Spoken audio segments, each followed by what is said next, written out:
Hey, good morning. So I'm back. I'm going to go ahead and finish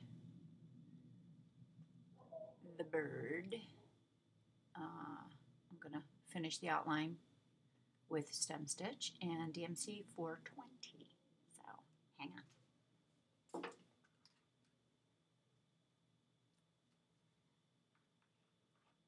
No, it's not 420. I'm lying. It's 400. DMC 400.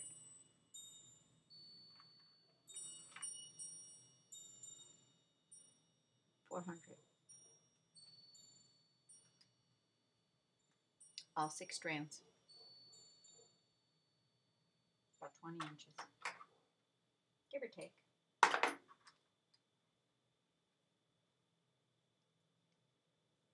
A little bit of spit. Roxy's barking at something. Oh, the jets are going over. Needling my thread.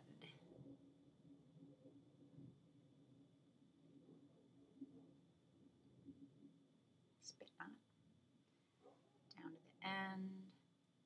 Wrap it around your finger a couple times. Roll it off the tip.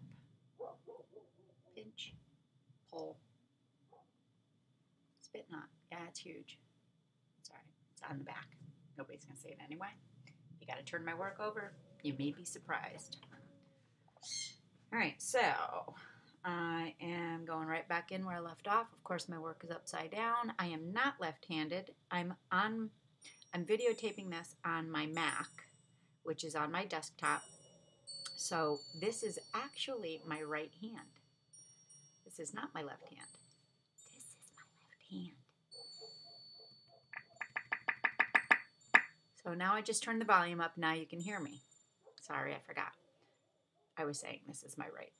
This is my left. It's just backwards. You're seeing it backwards because my Mac is filming me. I can stitch with my left hand though, but whatever. All right, so I'm going back in where I left off. I'm going to go ahead, bring my needle up right in the center of the stitch that I made. And now I'm going to go in just about a 1/4 inch in front of that and bring my needle up about another 1/4 inch. So it looks like that. It's actually a little bigger than a 1/4 inch, but for the purposes of video, I'll make it a little bigger. All right, so that's what it looks like right there. See it? Okay. I'm going to go with my needle on the inside of the last stitch, halfway into the middle, under, and then in front, I'm going to bring my needle up in front of my thread.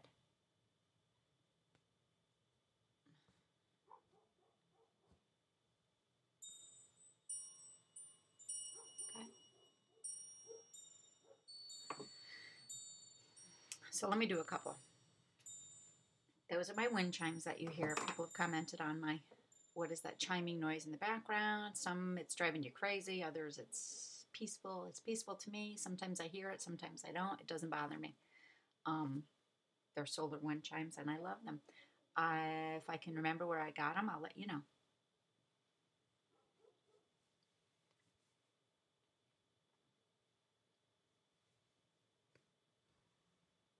I like the sound that the thread makes when it comes through the fabric. It sounds like a little, I don't know where my speaker is on this thing. I guess it's up there. Okay, enough of that.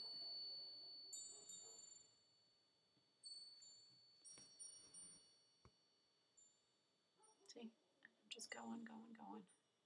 I have a tendency to make my stitch on the inside of the curve.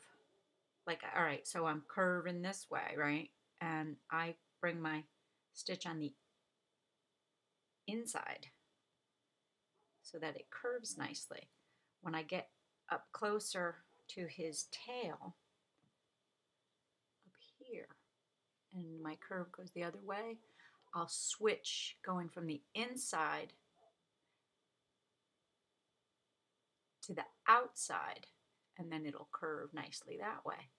And all the little stitches, you know, the stitches kind of, they line up like all one way. I don't know if that makes any sense. Whatever. Makes sense to me.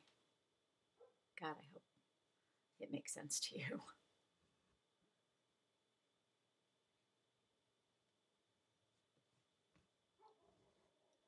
Too far down, sorry.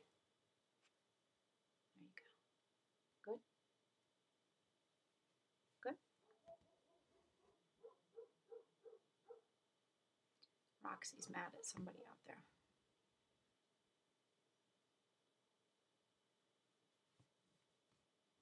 Okay, so now I'm coming to the curve here where I just said I'm going to start going on the outside. My needle is on, like this is the outside, so my needle is going to go right here and up. Same stitch, I'm just changing the placement of where the thread is. So you can see, can you see it?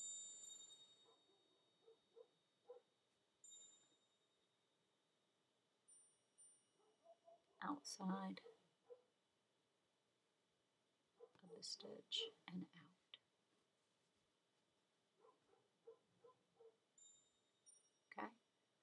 Okay. It makes for a nicer, smoother, the way that the stitch lays just looks better. Hang on. Lost you for a minute. I gotta let my thread dangle. Yep, don't let your thread dangle. Right, so I'm coming to the end of this here, and I'm going to have to start going this way. So let me get to the end by still taking my stitch on the outside of the line, bringing it up a 1/4 inch away. Okay, so now my needle and my stitch came up at the very end where the two lines meet. The lines meaning this line and this line. And I want a nice clean point. So I brought it up at the point where the two lines intersect. I'm going back down a 1/4 inch on the inside, not the outside, but the inside, right here in the middle. And I'm going to bring it up about a 1/4 inch away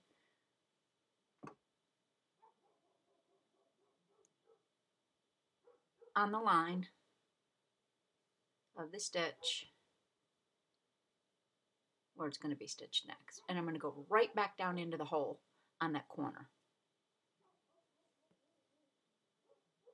See it? Can you see it okay? All right, for a straight line,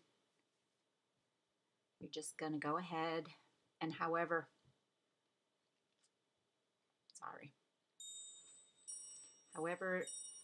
you want, you can either still stem stitch, but you can go, you know, inside with the stem stitch or outside, meaning I'm going to continue to go on the inside of my work and make my stitch. It's not a curve. I'm not stitching a curved line. I'm just stitching a straight line. See that? Oh, let me tell you a little bit about spit and water-soluble ink. Can you guess what happens when you stitch with wet thread from your spit? And all of a sudden you look and your wet thread has made the water-soluble ink disappear.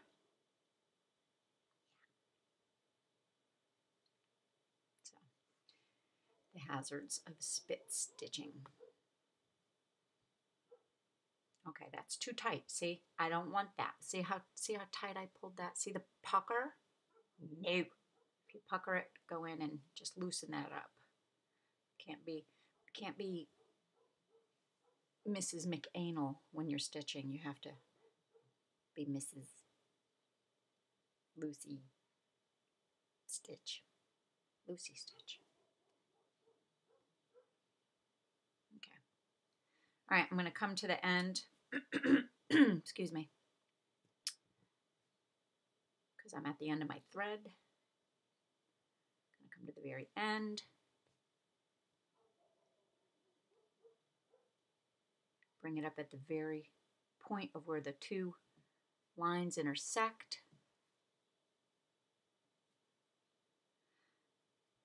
One last stitch and back a 1/4 inch, and I'm just gonna, okay, there's the back. Yay, knots and spit, and oh yeah, another design back there because I really messed something up and didn't want to show that to you, but forgot, and there it is. Oh well. Tie it off. Tie it off.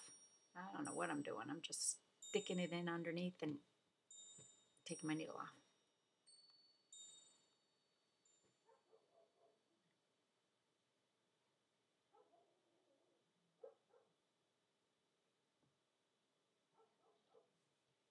Can you see it okay?